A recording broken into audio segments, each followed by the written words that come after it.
بسم الله الرحمن الرحيم. سبحان الذي أسرى بعبده ليلا من المسجد الحرام إلى المسجد الأقصى الذي باركنا حوله لنريه من آياتنا إنه هو السميع البصير. وآتينا موسى الكتاب وجعلناه هدى لبني إسرائيل ألا تتخذوا من دوني وكيلا ذرية من حملنا مع نوح إنه كان عبدا شكورا.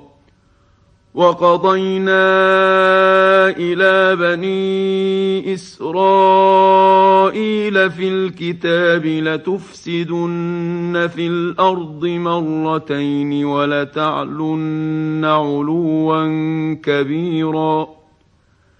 فإذا جاء وعد أولاهما بعثنا عليكم عبادا لنا أولي بأس شديد فجاسوا خلال الديار وكان وعدا مفعولا.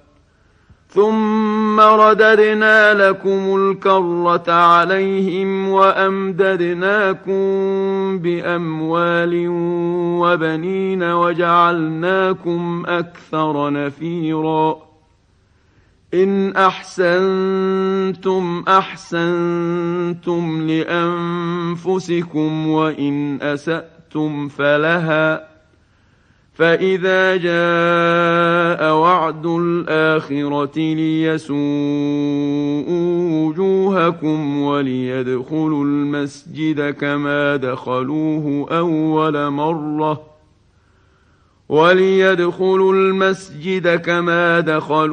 أول مرة وليتبروا ما علوا تتبيرا.